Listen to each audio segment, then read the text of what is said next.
Body dynamics हमारा बड़ा ही important topic है। आईआईटी के लिए भी है और नीट के लिए भी है, दोनों के लिए ही बड़ा काम का टॉपिक होता है।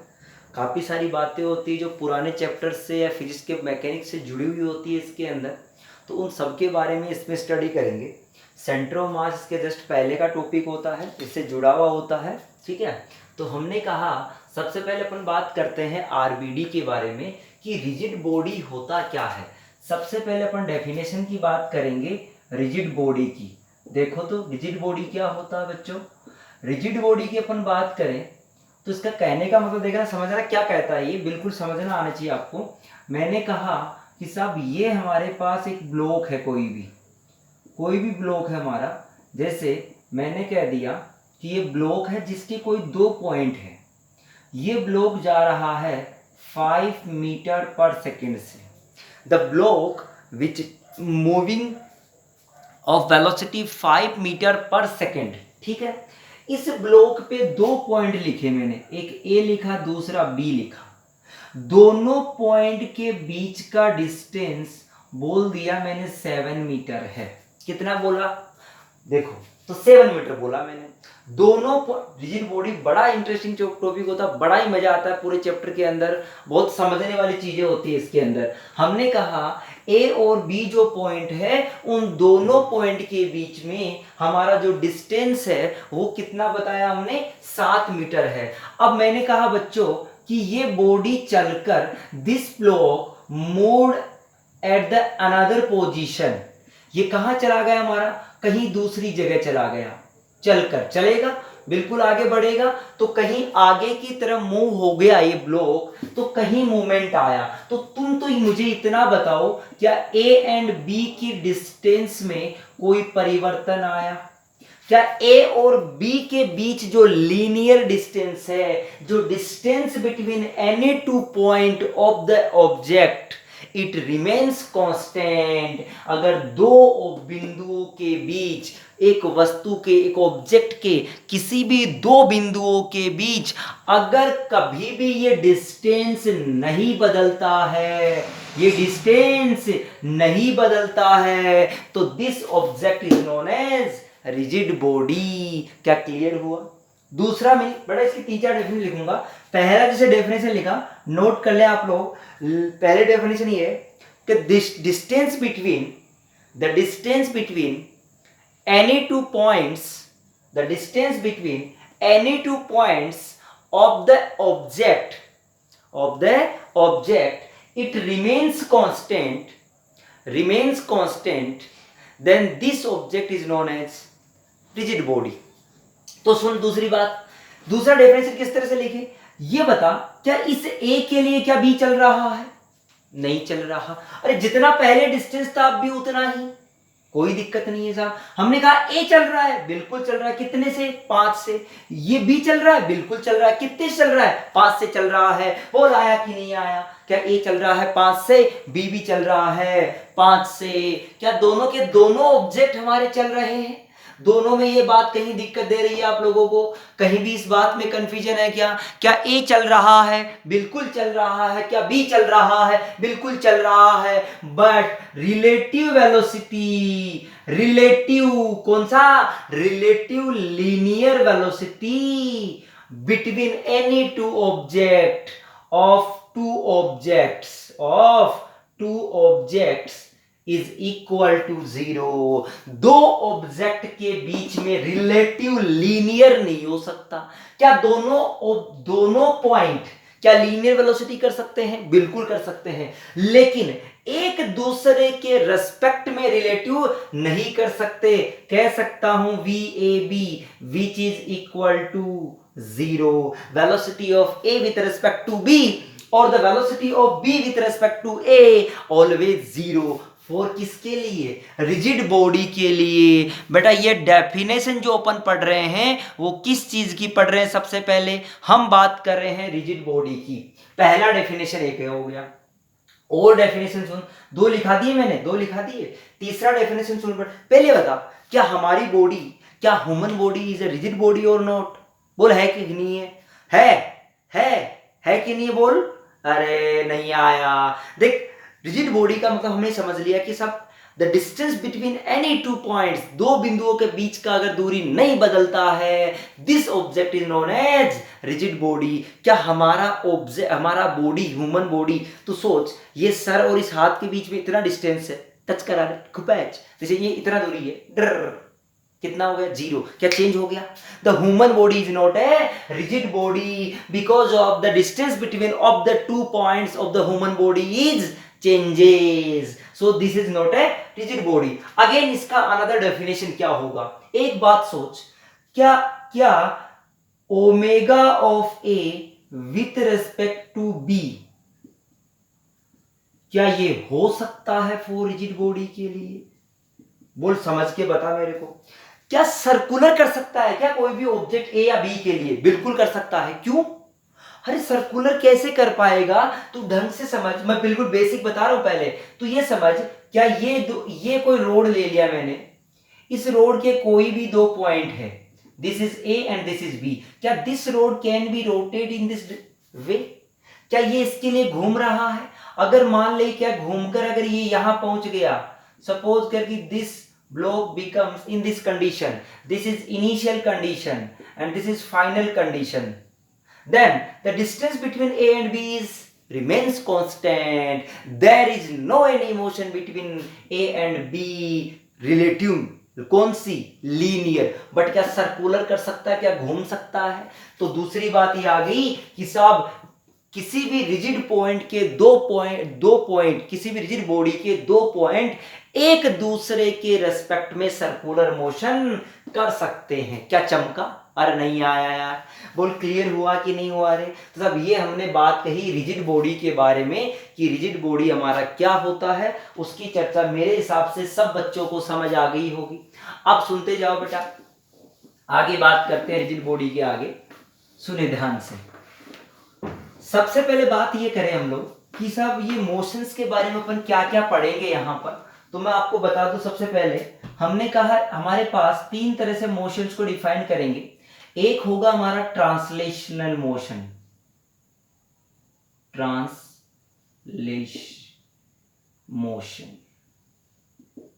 Translation motion.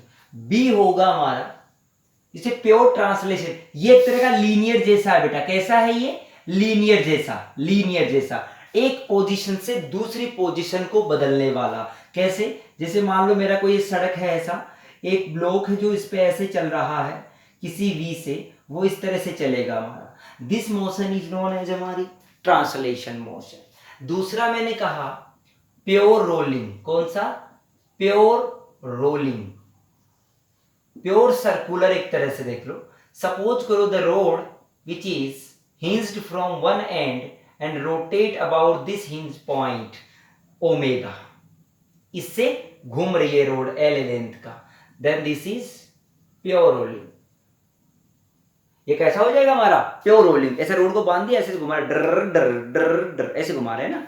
दूसरा सुनना, तीसरा जो है अगला, वो हमने कहा रोटेशनल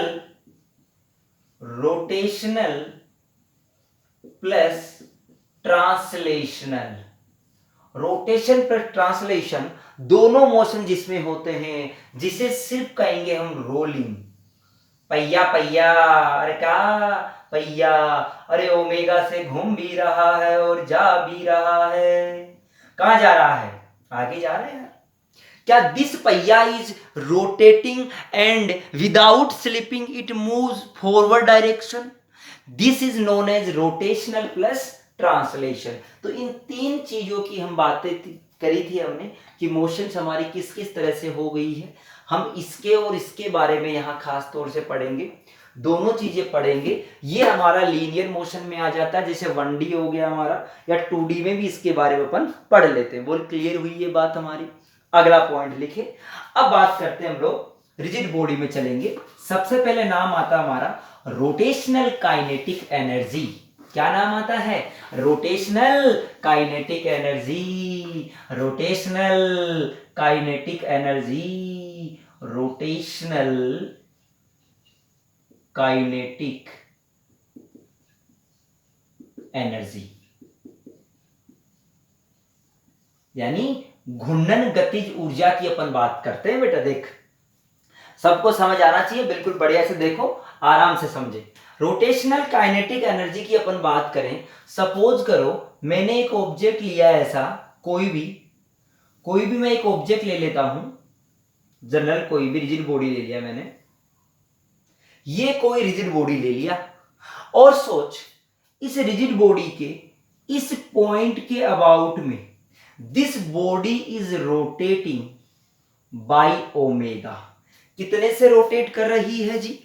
जी ओमेगा से रोटेट कर रही है। कोई भी हमने बॉडी ले लिया, ये कितने से रोटेट कर रही है? ओमेगा से रोटेट कर रही है। अब सोच इस पॉइंट, क्या ये बॉडी जो बनी हुई है, क्या बहुत सारे छोटे छोटे छोटे छोटे डीएम डीएम डीएम डीएम से मिलकर बनी है? छोटे छोटे डीएम मास, मान लो मैंने एक छोटा सा डीएम मास ले लिया, क्या ले लिया रे? एक छोटा सा डीएम मास ले लिया।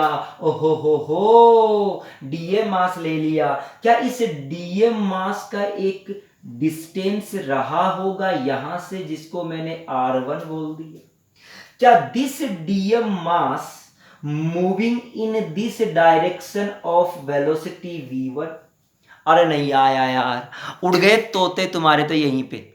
क्या this point dm mass is moving in this direction with velocity of v1? क्या we can say v1 is equal to r1 into omega? नहीं आया, r1 into omega। और ले लूं मैं यार, और भी तो मास रहा होगा ना। Suppose that this is another dm2, ये dm1 dm2 dm3, बहुत सारे dm मिल के क्या बनाया हमने? टोटल ये बॉडी बनाया, रिजिड बॉडी बनाया। क्या द पोजीशन और the radius in which this mass is rotating and the velocity, अरे वेलोसिटी ऐसे क्यों बना रहा हूं मैं?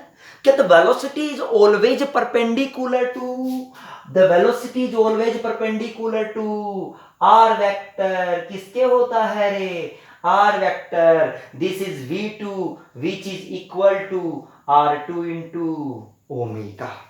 ये मैंने ओमेगा दोनों में सेम कैसे लिख दिया? अरे R1 ओमेगा और R2 ओमेगा दोनों में सेम कैसे लिखा? समझ के बता मेरे को। क्या दोनों में ओमेगा सेम इसलिए लिखा कि यार ये पूरी की, तू सोच, ये पेन यार, ये पेन मेरा, या दिस, ये जो डस्टर है हमारा, ये जो डस्टर है, ये डस्टर हमने कहा कि जब ऐसे ऐसे है, इसको ऐसे घुमा रहा हूं इस पॉइंट के अबाउट में, क्या एक चक्कर लगाने में 2 सेकंड लगाया? क्या सारे पार्टिकल्स ने 2 सेकंड लगाया? उड़ गए तोते भाई साहब।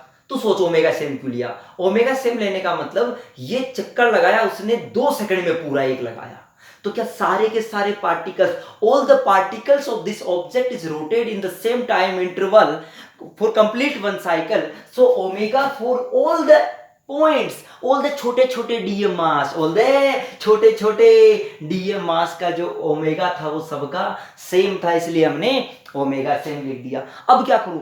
ऐसे n पार्टिकल्स रहे होंगे, अरे ऐसे कितने पार्टिकल्स रहे होंगे? n पार्टिकल्स रहे होंगे। तो मैंने लिखा टोटल काइनेटिक एनर्जी। ध्यान से सुनना, टोटल, मैंने रोटेशन का नाम नहीं बोला है, मैंने किसका नाम बोला? सिर्फ काइनेटिक एनर्जी का। रोटेशन का तो अपने आप हो जाए, क्योंकि इसके पास सिर्फ ये रोटेट कर रहा है, कहीं पर भी चल के नहीं जा रहा है। तो मैंने कह दिया एक की लिख दे, half of dm1 v1 square plus half of dm2 v2 square. क्या ऐसे बहुत सारे n रहे होंगे? सोच के देख यार, बिल्कुल लुनक तू एक बार सोच के, ऐसे बहुत सारे पार्टिकल्स रहे होंगे, क्या उन सब की जोड़ेंगे तो सबकी एक एक जोड़ जोड़ के total kinetic energy we can find. Okay आगे बढ़ते हैं बेटा। देख 1/2 dm1। अरे क्या v1 का वैल्यू तेरे को पता है? अरे किसका वैल्यू पता है तेरे को? क्या v1 का वैल्यू पता है? क्या v1 कितना लिखेगा बता तो सही। क्या r1 square into omega square. ऐसे ही अगले में लिख दे dm2 r2 square omega square, ऐसे n तक चलता जाएगा। क्या इसमें से मैं हाफ ओमेगा स्क्वायर कॉमन ले लूं रे? क्या बचेगा? dm1r1 square plus dm2r2 square. क्या ऐसे n तक चलेंगे कि सारे के सारे जुड़ते जुड़ते एक नया टर्म बना लेंगे? मैं तो कह दिया, इसको पूरा जनरलाइज कर दिया तो m इंटू आर स्क्वायर। ये जो आपका टर्म आया या ये जो आपका टर्म आया यहाँ पर, this term is known as I. ये क्या कहलाता है?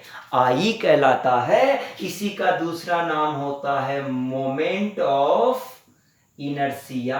अरे इसका क्या नाम है? Moment of inertia. जड़त्व आघूर्ण जो आपने नाम सुना था, वही ये वो चीज है, मोमेंट ऑफ इनर्शिया।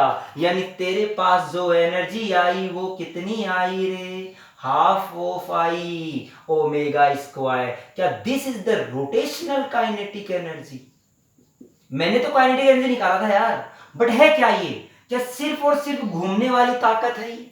अरे कौन सी एनर्जी है? ओनली और only rotational kinetic energy, half of I omega square. अगर हमको कभी भी एनर्जी की चर्चा करनी है तो घूमने वाली एनर्जी कौन सी होती है? Half of I omega square, where omega is the angular velocity, and I is the moment of inertia. हमें तो इसी की बात पढ़नी है बेटा, मोमेंट ऑफ इनर्शिया की। बट ये चीज आपको खूब काम में आएगी आगे, तब इसको काम में लेंगे half of I omega square को। क्या चमका के नहीं रे? क्लियर है ये चीज? अब सुन, आगे की बात करते हैं हम लोग। हमने बिल्कुल अभी ये डेरिवेशन काम तो नहीं आता है, पर फील तो आया ना यार। भी नहीं तो ऐसे फील नहीं आएगा यार, ऐसे पढ़ेंगे तो हम लोग, है ना? ऐसे थोड़ी ना सीधे फॉर्मूले रट लिए। फॉर्मूले रटने से सॉल्यूशंस नहीं होते हैं। अरे नीट वाले में तो क्या हुए, नीट वाले कौन से फॉर्मूले बेस्ड सवाल आते? गया जमाना हो यार। अब नीट के बच्चों के लिए फॉर्मूला बेस्ड सवाल नहीं है। समझोगे तो करोगे, नहीं तो रह जाओगे। आगे बढ़ बेटा, क्या समझ में आया? Rotational kinetic energy half of I omega square, way I is. अब सोच, आई जो लिखा, मैं इसको रफ कर देता हूं एक बार, तो मैं नया डेफिनेशन की बात करूंगा, इसी बॉडी के साथ में बात करूंगा। अभी देखो, मैंने कहा moment of inertia, moment inertia के बारे में हमने शुरुआत कर दी थी। हमने कहा था कि काइनेटिक एनर्जी जो है, तो हमारे पास काइनेटिक एनर्जी जो थी वो देखो क्या थी बेटा। हमने कहा कि रोटेशनल काइनेटिक एनर्जी, कौन सा एनर्जी? रोटेशनल काइनेटिक एनर्जी, इसको अपने बड़े अच्छे से डिराइव किया था। तो हमारे पास कितना आया था ये? Half of I omega square, जिसमें हमारा आई क्या है? Moment of inertia. आई क्या है हमारा? Moment of inertia. अब हमको जो चर्चा करनी है उस मोमेंट ऑफ इनर्शिया की करनी है बेटा। तो ये जनरल क्या हुआ हमारा? मास इंटू, या लिख देता हूं m into are square, m into are square. m क्या है हमारा? ध्यान से सुने बिल्कुल, m जो है हमारा वो मास है, m इज इक्वल टू जो है हमारा वो मास है। और r क्या है? r। अब सुने, r जो है, हम बात ये करें कि मोमेंट ऑफ इनर्शिया होता क्या है। तो जो चीज हमारी घूमी, देख बेटा, यहां जो चीज घूमी हमारी, यानी रोटेशन कहीं ना कहीं हुआ। क्या इस एक्स के अबाउट में घुमा, देख ऐसे डर, इस एक्स के अबाउट में घुमा ऐसे ऐसे। अगर इस एक्स के अबाउट में घुमा तो यार ये देख, क्या इसको तूने पॉइंट जैसा मास लिया? अरे कैसा लिया तूने इसको? क्या पॉइंट जैसा मास लिया था तूने इसको? इसको पॉइंट मास लिया, तो क्या इसका सेंटर ऑफ मास यही रहा होगा?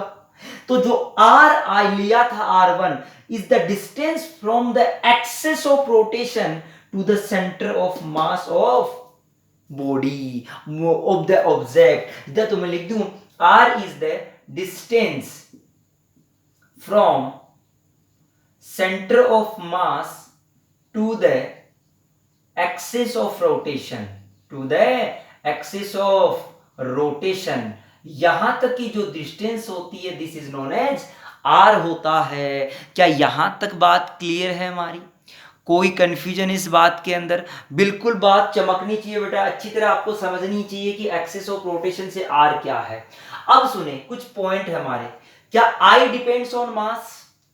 नहीं, आई मास पे डिपेंड नहीं करता है, लेकिन I depends on mass distribution.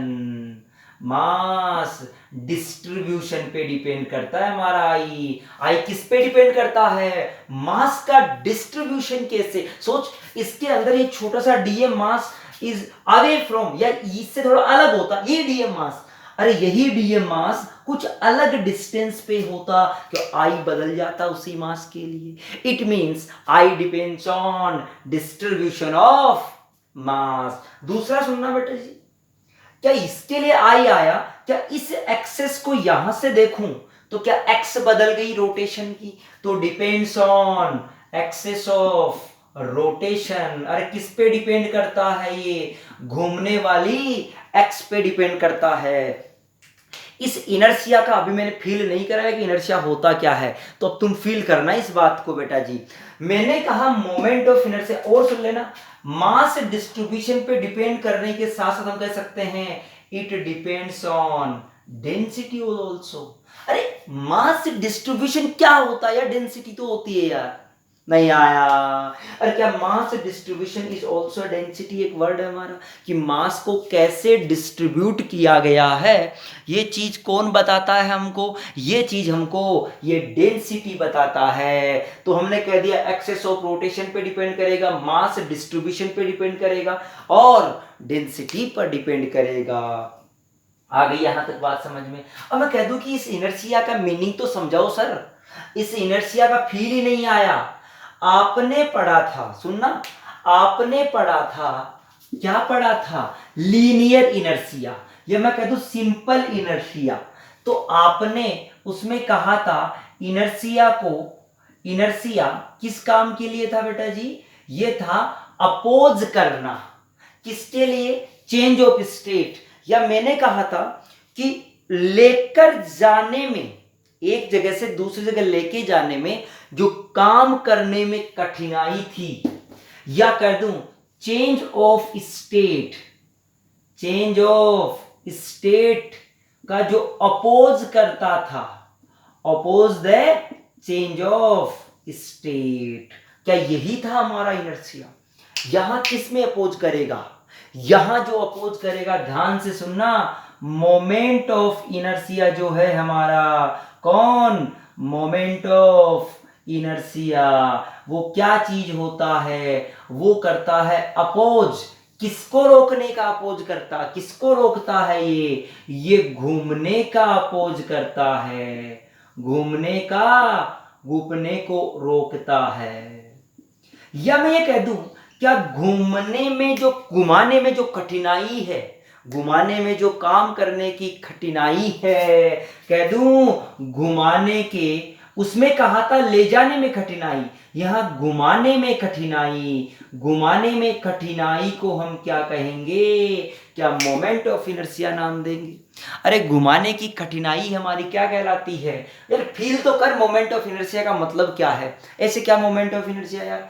जो जड़त्व आघूर्ण है हमारा, जो मोमेंट ऑफ इनर्शिया है, वो घुमाने की जो कठिनाई होगी उसी को हम कहते हैं। कठिनाई ज्यादा तो मोमेंट ऑफ इनर्शिया ज्यादा होगा। बोल आया कि नहीं आया? अब सोच, ये तो मोमेंट ऑफ इनर्शिया की सिंपल सी डेफिनेशन होगी। तो इसका मतलब अलग अलग एक्स के लिए घुमाना अलग अलग होगा। सोच के देख, सोच के देख। मैंने कहा दो लड़के हैं, मैंने कहा कि दो लड़के हैं, दो लड़के सिलेंडर लेके जा रहे हैं, सिलेंडर, सिलेंडर, ये सिलेंडर ना, एक वाला ऐसे घुमाते घुमाते ले जा रहा है और एक वाला ऐसे घुमाते घुमाते ले जा रहा है। क्या दोनों घुमा रहे हैं? पर क्या दोनों घुमा रहे हैं? क्या दोनों ने काम बराबर किया? नहीं किया, बिल्कुल गलत बात। अरे इसको घुमाना बड़ा आसान होगा, इसको ये लात की मारते मारते ले जाए, खुपैच खुपैच ऐसे मारते ले जाएगा, लेकिन इसको उठा उठा के ऐसे पटकना पड़ेगा, ऐसे ऐसे ऐसे पटकना पड़ेगा। बोला आया कि नहीं आया? क्या घुमाने में कठिनाई अलग अलग आती है, अलग अलग एक्स के अनुसार। इसीलिए तो कहा मैंने कि it depends on axis of rotation. तो ये मेरा मोमेंट ऑफ इनर्शिया आया। एक सिंपल सा मैंने एक्सप्लेनेशन दिया है, मोमेंट ऑफ इनर्शिया क्या चीज होता है और किन किन बातों पे हमारा बेसिकली डिपेंड करता है। ये बात सबको समझ आ गई। तो अब आगे बढ़ते हैं। देख, अब इसके एग्जाम्पल्स पे आते हैं हम सीधे सीधे। देख बेटा जी, एग्जाम्पल पे क्या क्या बातें करेंगे इसकी, सुनते जाए। हम बात करते हैं मोमेंट ऑफ इनर्शिया की। किसकी बात करेंगे? तो मोमेंट ऑफ इनर्शिया का डेफिनेशन हमको समझ में आ गया कि जो हमारे काम करने में कठिनाई आएगी, कौन से काम करने में? घुमाने के काम करने में जो कठिनाई आएगी वही क्या कहलाता है? Moment of inertia. अब सुनते जा आगे से आगे, देख क्या बात आती है। मोमेंट ऑफ इनर्शिया के लिए मैं बेसिक एग्जांपल करवाता हूं तुझे। बेसिक मतलब जैसे पॉइंट मास के लिए अपन बात करते जाएंगे, उसके एग्जांपल्स कराएंगे। मैंने कहा एक एग्जांपल मेरा ये है, सोच के देखना। यहां से मैंने 2 मीटर की डिस्टेंस पर एक मास को अटैच कर दिया, पॉइंट मास को। This is 2 kg। अरे ये मास कितना है? ये 2 kg है। और ये डिस्टेंस मैंने बोल दिया 5 metre. This is 5 metre and another mass which is connected to this is 3 meter and the mass is 4 kg। आपसे बोला गया इस x के अबाउट में मोमेंट ऑफ इनर्शिया बताओ। मैं बहुत लो लेवल का सवाल बता रहा हूं। तो बेटा मोमेंट ऑफ इनर्शिया, इसका यूनिट तो आपने देख ही लिया कि moment of inertia I is equal to m into are square होता है, जिसे हम कह सकते हैं kg इंटू मीटर स्क्वायर। ये तो हमने देख लिया। आपको निकालना इसके लिए, तो एक बात बता कि अगर मुझे I निकालना है, अरे क्या निकालना है? I निकालना है, तो इसके कारण से कितना आया?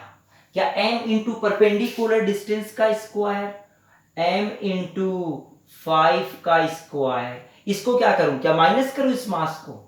क्या माइनस करूं इसका मोमेंट ऑफ इनर्शिया? नहीं, मोमेंट ऑफ इनर्शिया तो हमारा ऐड होगा। ये हुआ हमारा 4 kg इंटू 3 का स्क्वायर। आंसर आया 25, 50 प्लस 9 36, तो 86 kg इंटू मीटर स्क्वायर। एक बेसिक सवाल कराया मैंने जिसमें I निकालने की हमने चर्चाएं की। बोल समझ आया कि नहीं आया? बेटा ये वाली चीज हमेशा ऐड होती है। मोमेंट ऑफ इनर्शिया कभी भी माइनस नहीं होता है। मोमेंट ऑफ इनर्शिया डायरेक्शन का सेंस देता है। नाम आता है कि ये कैसा क्वांटिटी है? ये टेंसर क्वांटिटी है। अरे कैसा है? अरे ये टेंसर है। टेंसर का मतलब टेंशन है। टेंसर का मतलब है कि सब इसके अंदर डायरेक्शन के लॉ का फॉलो नहीं किया जाता, लेकिन मन ही मन में डायरेक्शन का सेंस आता है। अरे घुमाने का सेंस आता है यार, ऐसे घुमाओ, ऐसे घुमाओ, क्या घुमाने का सेंस आता है? This is known as tensor. अगर कभी ऑप्शन में टेंसर ना मिले तो ये क्या कहलाएगा? हमारा स्केलर कहलाएगा। अब सुन आगे, ये तो मैंने एक एग्जाम्पल करवाया, और एग्जाम्पल देख इसी तरीके के। मैं कहता हूं this is the axis of rotation. ये हमारा एक्सेस ऑफ रोटेशन है। यहां से कह दिया ये 2 मीटर का डिस्टेंस है, और यहां पर हमने एक पॉइंट मास रख दिया 3 किलो का। और सुन बेटा जी, मैंने कहा ये 3 मीटर है, और यहां रख दिया 1 kg। मैंने यहां कितना मास रख दिया? मैंने 1 किलो। देखता जा। तो ये जो एक्सेस ऑफ रोटेशन लिया, उसके लिए आपको निकालना है मोमेंट ऑफ इनर्शिया। इस एक्स के अबाउट में moment of inertia, and the axis is at an angle of 30 degree. कहां से? ये जो लाइंस थी हॉरिजॉन्टल से। क्या लिखूं तुम्हें मोमेंट ऑफ इनर्शिया? देख क्या लिखूं, सोच के देख। क्या mr square, m into this? गलत बात। अरे डिस्टेंस तो परपेंडिकुलर यार। This is the axis of rotation, so the distance is this. नहीं आया? क्या दिस इज 2 sin 30 आना चाहिए? क्या 1 मीटर आना चाहिए? अरे नहीं आया। आया कि नहीं आया? रे कितना आना चाहिए? 1 मीटर आना चाहिए। तो मैंने कहा, यानी ये वाला डिस्टेंस हो गया बेटा एक तरह से। ये सोच, ये वाला कितना? 2 sin 30। ऊपर नहीं दिख रहा, यहां से देखो, तो 1 मीटर आ गया सर। तो उसके लिए लिख दिया 3 इंटू 1 का स्क्वायर प्लस इसके लिए बात कर दो, this angle is also 30 degree and this is the perpendicular distance, so this is 1 into 3/2 का स्क्वायर। देख आया कि नहीं आया है, क्या 2.25 आया और 3 आया तो 5.25 kg इंटू मीटर स्क्वायर। बोल आया मोमेंट ऑफ इनर्शिया क्या होता है हमारा। मैं तो अभी बेसिक सवाल करा रहा हूं, कोई ऐसे सवाल थोड़ा ना पूछे जाएंगे एग्जाम्स में। और सुनता जा, ये एक सिंपल से सवाल कराया मैंने। अब मैं बात करूं बेटा जी कि मेरे पास ये कोई क्यूब है, क्या है हमारा एक क्यूब, स्क्वायर, सॉरी स्क्वायर है। इस स्क्वायर की साइड है ए, इस स्क्वायर की साइड क्या है, ए है, और इसके प्रत्येक कोने पे, ईच कॉर्नर पे हमने एक छोटा सा एम मास रखा। कैसा रखा है, पॉइंट मास। ये मैं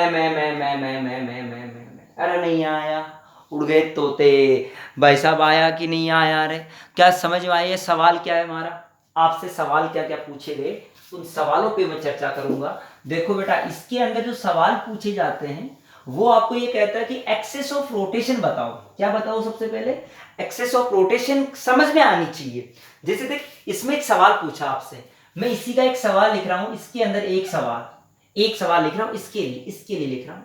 आपसे बोला गया find the moment of inertia about the axis, about the, पूरा लिख देता हूं मैं।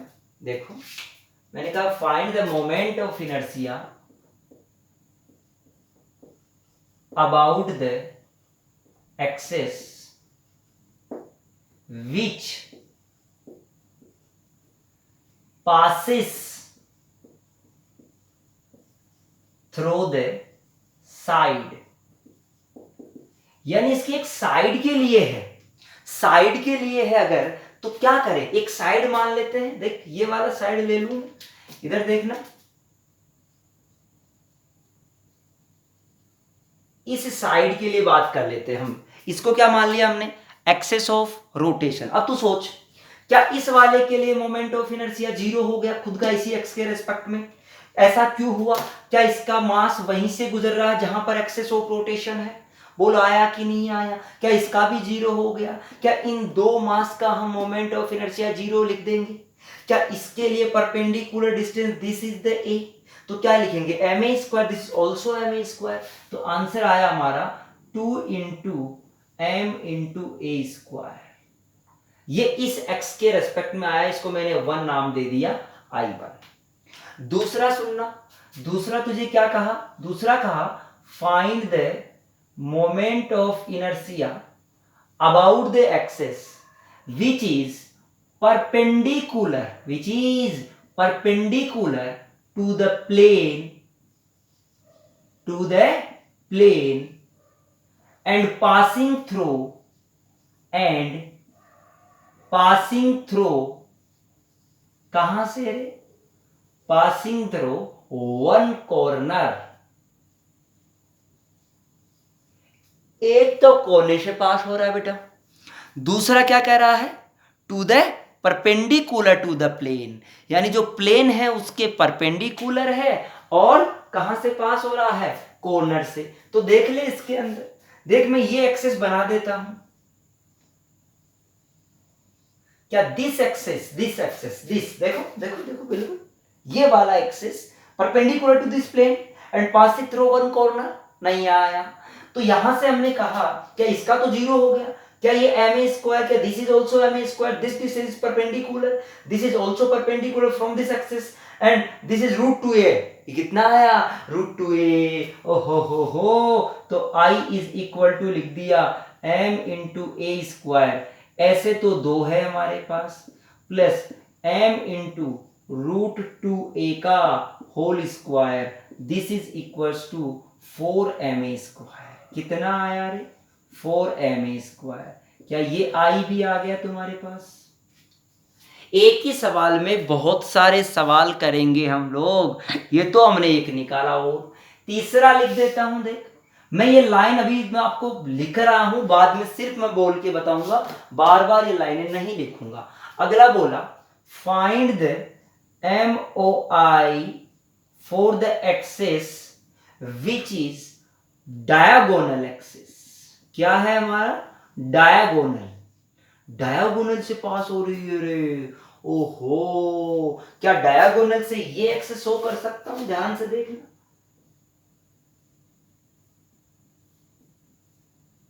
क्या दिस इज, बोला आया कि नहीं आया? तो इस एक्स के लिए जो मोमेंट ऑफ इनर्शिया मैं लिखूंगा, क्या इन दो का जीरो हुआ? ये और नहीं आया। क्या ये दोनों के पास से गुजर रही है, वहीं से गुजर, तो दोनों का क्या हो गया? जीरो। बचा किसका? ये डिस्टेंस कितना होता है? अगर ये नहीं आया तो नहीं आया, कोई बात नहीं। तो ये कितना होता है? ये कितना? a बाई, क्या टोटल √2a होता है बेटा जी? क्या दिस इज a बाई, मतलब जो भी था उसका हाफ होगा, तो a बाई √2। देख आंसर क्या लिख रहा हूं मैं? मैंने लिखा I इज इक्वल्स टू 2, ऐसे दो है, m इंटू a बाई √2 का होल स्क्वायर, विच इज, दो ने देख दो को मार डाला, कितना आया आंसर? क्या ma स्क्वायर आया? क्या बोल आया कि नहीं आया? तो बेटा ये हमने एक सिंपल सी बातें पढ़ी थी कि साहब इसके हिसाब से हम इस तरह से आई लिख सकते हैं, जो बड़े आराम से हमको समझ आ जाएगा। कहीं भी कोई कंफ्यूजन है तो बताओ मेरे को। तो मोमेंट ऑफ इनर्शिया आया डायगोनल के लिए ये मैं तो एक बेसिक सी बातें अभी बता रहा था। और भी कोई एक्सेस हो सकती है, देख और कौन सी एक्सेस हो सकती है, मैं उसकी चर्चा कर लेता हूँ। ध्यान से देखना, इधर बना दूंगा मैं और एक्सेस की बात कर रहा हूँ। नया डायग्राम बनाना पड़ेगा मुझे, डायग्राम ही चेंज कर रहा हूं, ये इसी के लिए करूंगा। देखो नया सवाल मैंने क्या कहा कि सब यही हमारा था, क्यूब है जो स्क्वायर है, स्क्वायर ऑफ साइड ए, उसकी साइड क्या है हमारी? ए है। ये मास है हमारा, ये मास है, देखते जाओ, ये एम, ये एम, ये एम और ये एम, ये हमारा मास है। हमें क्या करना है? इस एक्स के अबाउट में, ध्यान से देखना, बिल्कुल ध्यान दे रहा है, क्या इस एक्स के अबाउट में तुझे मोमेंट ऑफ इनर्शिया चाहिए? कौन सी एक्सेस समझ में आ गई? कौन सी एक्सेस है हमारी? और ऐसा भी बोला गया, दिस इज 45 डिग्री। ये कितना है? 45 डिग्री है। तो देख 45 है, तो ये बता, क्या तेरे को ये पता है ये ए है? अगर ये 45 तो पक्का ये 45 होगा, क्योंकि बिकॉज ऑफ दिस इज 90। तो इससे ये परपेंडिकुलर डिस्टेंस तेरे को आता है निकालना, कितना आएगा? क्या a sin 45 आएगा? अरे नहीं आया। ये कितना वैल्यू आएगा? a sin 45, ये किसका वैल्यू है हमारा? ये वैल्यू जो आया वो इस वाले के लिए परपेंडिकुलर आ गया। क्या this distance also a by √2, a sin 45। और देख तो तू इसके लिए बात कर रहे, इसका तो जीरो हो जाएगा, तू बिल्कुल समझता है, बट इसका कितना होगा? ये कितना एंगल है रे? 45। क्या diagonal intersect, diagonal is a bisector of the angle for this, then 45, so this is the 90 degree. क्या ये परपेंडिकुलर हो गया? तो this distance is √2 is also perpendicular. तो यहां से जो आई लिखना हो इस एक्सेस के लिए, इस एक्सेस के लिए जो आई लिखूंगा, देख क्या क्या लिखूंगा, m इंटू a बाई √2 का होल स्क्वायर, ऐसे दो रहेंगे, प्लस एक ये वाला और एक ये वाला, इसके जैसा तो एक ही है, m इंटू √2 का होल स्क्वायर, तो दो ने दो को मार दिया, आंसर आया 3m इंटू ए स्क्वायर। नहीं आया? बोल आया कि नहीं आया? ये बिल्कुल एक बेसिक सवाल करा रहा हूं मैं अभी आपको, मैं बहुत लेवल सवाल नहीं कराया, ये सबको समझ आ गया। मैं रफ कर रहा हूं, नया सवाल बना रहा हूं जो तुमको सोल्व करना है। अब मैं नहीं बताऊंगा उस सवाल को, तुम सोल्व करें और चेक करें कि आंसर सही आ रहा है कि नहीं आ रहा। मैंने अभी तो यहां एंगल कितना दिया था? 45। मैंने यहां एंगल दे दिया 30 डिग्री। कितना एंगल दे दिया बेटा जी? 30 डिग्री दे दिया। आपसे बोला गया अब बताओ इसके अबाउट में मोमेंट ऑफ इनर्शिया। तो क्या किया तुमने? मुझे पता तुम क्या गलती करोगे, पॉज कर ले इसको, एक बार रोक ले, फिर इसको। तो हमने कहा कि साहब इसके लिए जो मोमेंट ऑफ इनर्शिया आया, यहां देखो जो मोमेंट ऑफ इनर्शिया आया इस अक्ष के अबाउट में, इसमें अपन गलती क्या करने की कोशिश करते हैं, इसमें जो हमारी मेन गलती जो होती है, हम क्या सोचते हैं ये 30 है, इसको गलत करने की कोशिश करते हैं। तो ये कितना जाता है √2a sin 75। अब गणित के बच्चे होंगे तो उनको पता होता है 75 कितना होता है, और मेडिकल के बच्चे होते हैं तो उनको गिवन होगा सवाल में, ज़्यादातर गिवन होगा आपको सवाल में। इस तरह से हम इस तरह के सवाल सोल्व कर सकते हैं। ये मेन एग्जाम्पल था जो मैंने आपको करवाए हैं बेटा। अब इतने इसके काफ़ी सारे एग्जाम्पल हो सकते हैं, किसी भी तरीके से हो सकता है। मैंने आपको ये करवाया, यही के यही मासेस हमारे ट्राइंगल की फॉर्म में हो सकते थे, ट्राइंगल में होते तो भी हमको सोल्व करना आना चाहिए। देखिए ट्राइंगल का सवाल भी मैं आपको करवा देता हूँ। मान लो हमने कहा कि साहब एक इक्विलैटरल ट्राइंगल है। कैसा ट्राइंगल है? एक इक्विलैटरल ट्राइंगल है जिसके तीनों कोनों पे एक मास रखा गया एम। क्या रखा गया है? मास रखा गया है जिसका वैल्यू है एम। ठीक है यहां तक। चलो आपको पूछा गया find the moment of inertia. पहला पूछा गया find the moment of inertia about the axis which is a side axis. कैसी एक्सिस है हमारी? साइड वाली एक्सिस है। देखो साइड वाली एक्सिस कोई भी एक साइड ले लो हमारा, ये लो हमने एक साइड ले लिया। ये जो हमने ये साइड लिया इसके अबाउट में निकालना है। तो एक बात बता, क्या दो वाले मास जो है हमारे पास, जो कोई यहाँ पर दो मास दिख रहे हैं आपको, उन दो मास से तो ये एक्सिस पास हो रही है। This axis passes through these two masses, this or this. So the moment of inertia about this mass and about this mass is 0. तो सो बचेगा कौन सा मोमेंट ऑफ इनर्शिया? सिर्फ इसका बचेगा। And the distance is this, because of we want to the perpendicular distance which is √3/2a। ये कहां से आया है √3/2a? क्या दिस इज a होता है हमारा? क्या ये एंगल हमारा 60 होता है? Then this component of a side is a sin 60 degree. So moment of inertia about this axis is equal to आ जाएगा m इंटू √3/2a का होल स्क्वायर। बोल चमका कि नहीं चमका? हमारा धर्म ये था कि इस अक्ष के अबाउट में निकाले, तो इस अक्ष के अबाउट में निकालने के लिए इससे सारे मासेस का चेक कर लेंगे हम लोग। मान लो पहला सवाल ये था, दूसरा आपसे बोल देता इसी के अंदर find the moment of inertia about the axis which is perpendicular। ध्यान से ना, moment of inertia about the axis which is perpendicular to the plane, to the plane and passing through the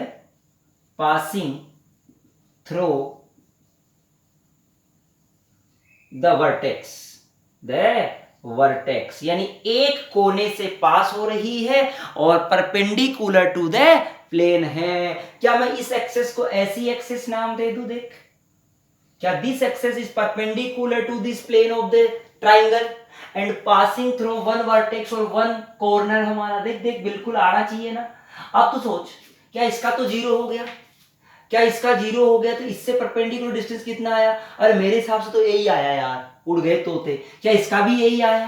क्या मैं लिख सकता हूं इसके लिए जो मोमेंट ऑफ इनर्शिया आएगा m into a square into 2 answer आया? बोल आया कि नहीं? यहां से I is equal to 2 into m into a square. ये एक नया आंसर आ गया। और सुन, और सवाल क्या पूछ सकता आपसे कि moment of inertia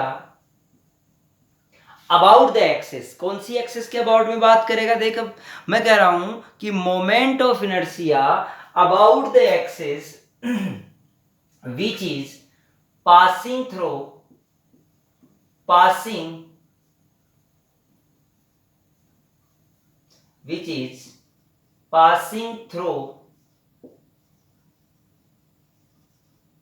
the vertex and parallel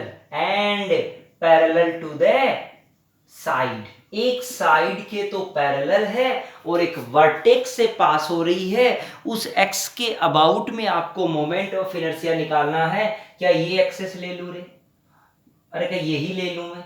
देख, क्या ये इस साइड के पैरेलल हो गई? क्या वर्टेक्स से भी पास हो रही है? क्या तू ये कह सकता है क्या इसका तो 0 हो गया? क्या ये वाला डिस्टेंस आना चाहिए? क्या बोल कितना है ये वाला? क्या a साइन 60 है क्या? क्या ऐसे दो वर्टेक्स हो जाएंगे? तो देख क्या लिख रहा हूं, 2 इंटू ए इंटू साइन 60 का स्क्वायर, ऐसे ये m, ऐसे दो थे लिख दिया मैंने। क्या साइन 60 का मेरे √3/2 होता है आजकल? कितना होता है? √3/2 होता है। क्या 3/4 लिख दूं क्या रे मैं? क्या दो ने दो को मार डाला? क्या 3/2 ma² आया? नहीं आया। क्या इसके अबाउट में आ गया? मैं तो कह रहा हूं इसके अबाउट में पूछ रहे तो क्या हमारा धर्म नहीं है इसको निकालना? वो निकाल सकता है कि नहीं? क्या तेरे को ये निकालना आता है? ये कैसे निकालेगा रे तू? सोच के बता, ये कैसे निकालेगा? क्या ये 2h/3 होता है?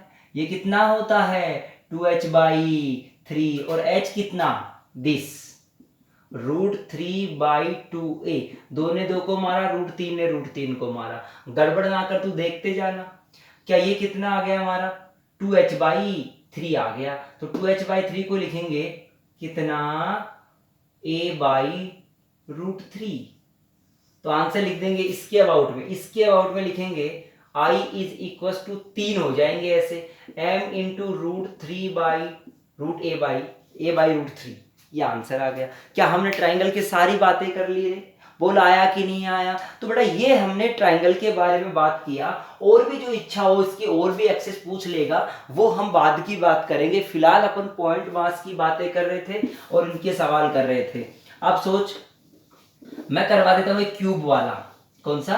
क्यूब वाला पॉइंट मास के लिए। फिर नहीं कराऊंगा पॉइंट मास के कोई भी सवाल, फिर तुम ही करोगे। देख क्यूब वाला सवाल कैसे करेंगे उसकी चर्चा अपन कर लेते हैं, सुनते जाएं। क्यूब ऑफ साइड ए, एक साइड ए का क्यूब है हमारा, उसके लिए अपन को मोमेंट ऑफ इनर्शिया निकालना है। तो अलग अलग एक्सेस के लिए अपन बातें करते जाएंगे। देख पहले मैं एक क्यूब बना लेता हूं। सब मैंने बनाया एक क्यूब एक। अगर तुमको 3D थोड़ा थोड़ा फीलिंग आता हो तो भी ये चीज बन सकती है, अन्यथा नहीं बन पाएगी। फिर बोल देता हूं मैंने कहा कि साहब ये हमारा एक क्यूब है जिसको हमने ये बना लिया। इसके सारे कॉर्नर्स पे, सभी कोने पे हमने मास रख दिया m। ऑल द कॉर्नर्स पे, सारे कोने पे क्या रख दिया बेटा जी? हमने मास रख दिया। सब कोनों पे m मास है। देखता जा, 3 सवाल होते हैं इसमें, 2 मैं कराऊंगा, 1 तुम करोगे। मैं तो आसान आसान करवाने वाला हूं वैसे भी, है ना? टफ तो तुम ही करोगे। देखो बेटा, सभी जगह m मास रखा गया है। इसका जो साइड है हमारा वो कितना है? a। हमने कह दिया इसका जो साइड है वो साइड क्या है हमारा?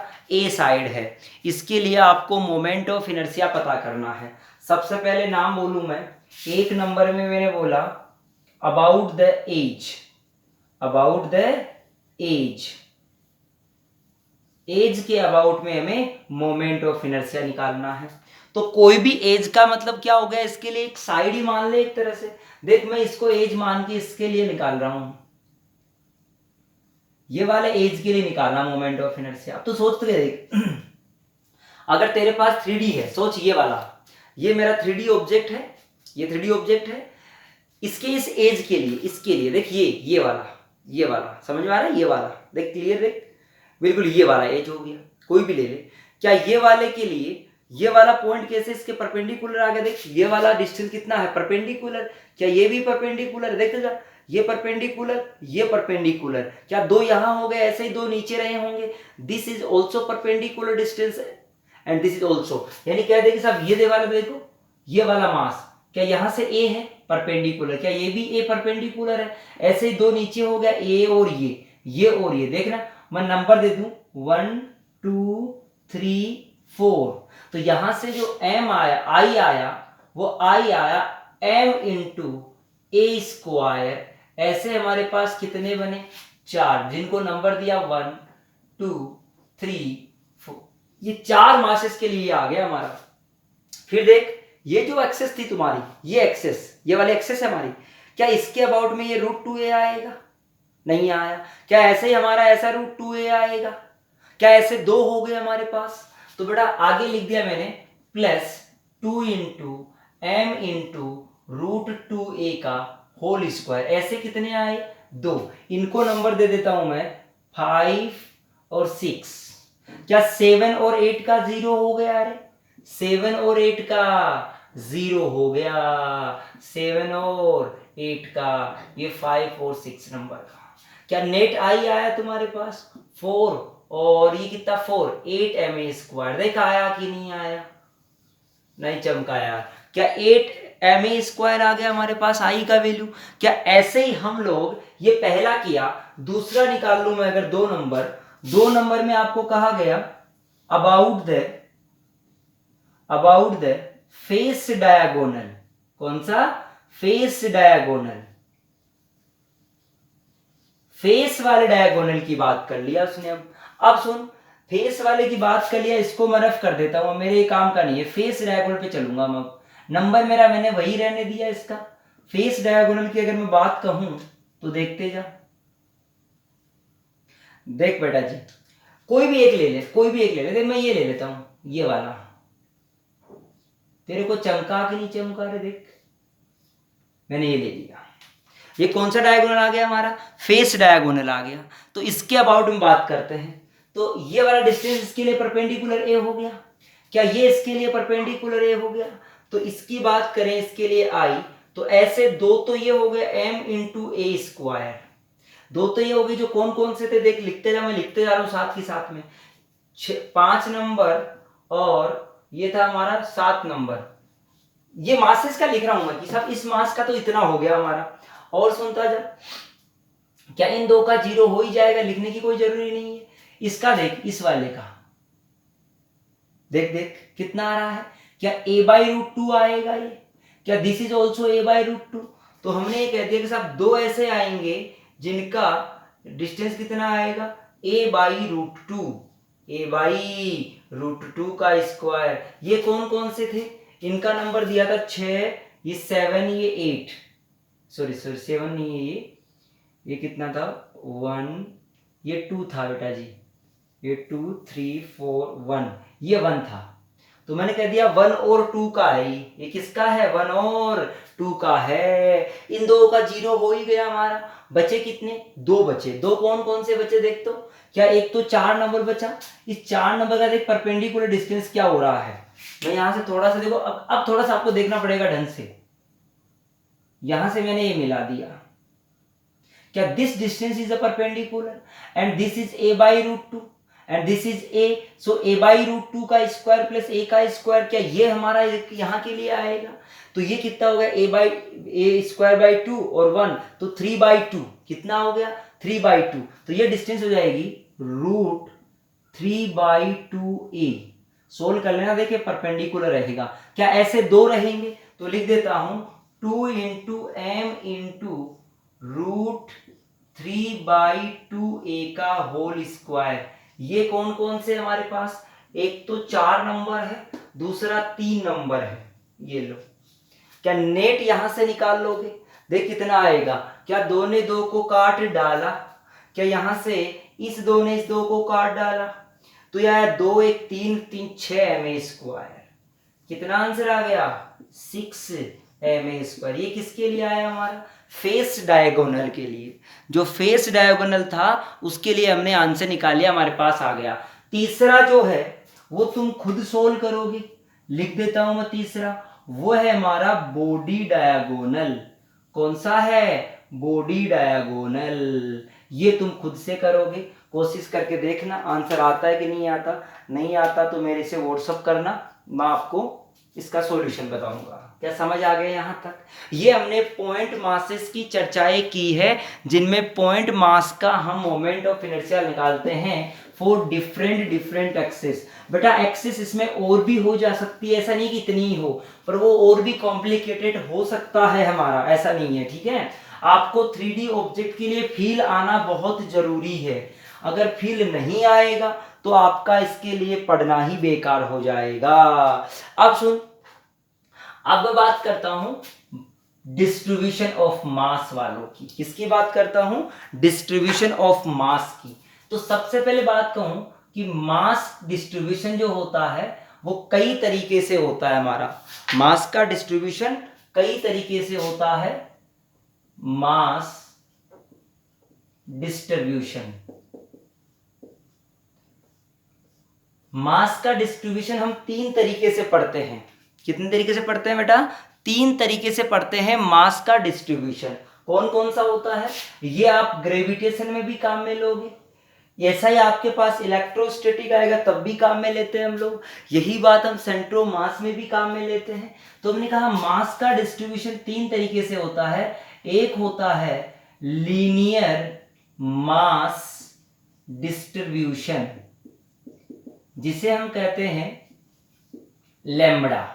क्या कहते हैं? लैम्बडा। यानी कभी भी कोई मास जो हो अगर किसी लाइन पर डिस्ट्रीब्यूट हो, इसी का दूसरा नाम होता है लीनियर मास डेंसिटी। दूसरा नाम क्या होता है इसका? Linear mass density. तो इसके लिए जब मास का डिस्ट्रीब्यूशन अगर किसी लाइन पे होता है तो उसे कहते हैं लैम्बडा, यानी mass upon length kg per metre. जैसे एक रोड की बात करवा दूं मैं, suppose that this is a rod of mass m length l, ये हमारा है। तो अगर आपसे पूछा जाए कि छोटे से dx का मास कितना होगा, तो मैं एक छोटा सा एलिमेंट ले लेता हूं, ये dx। अगर इस छोटे से dx एलिमेंट के लिए तुझे मास चाहिए, इस dx के लिए, तो वो क्या लिखोगे तुम?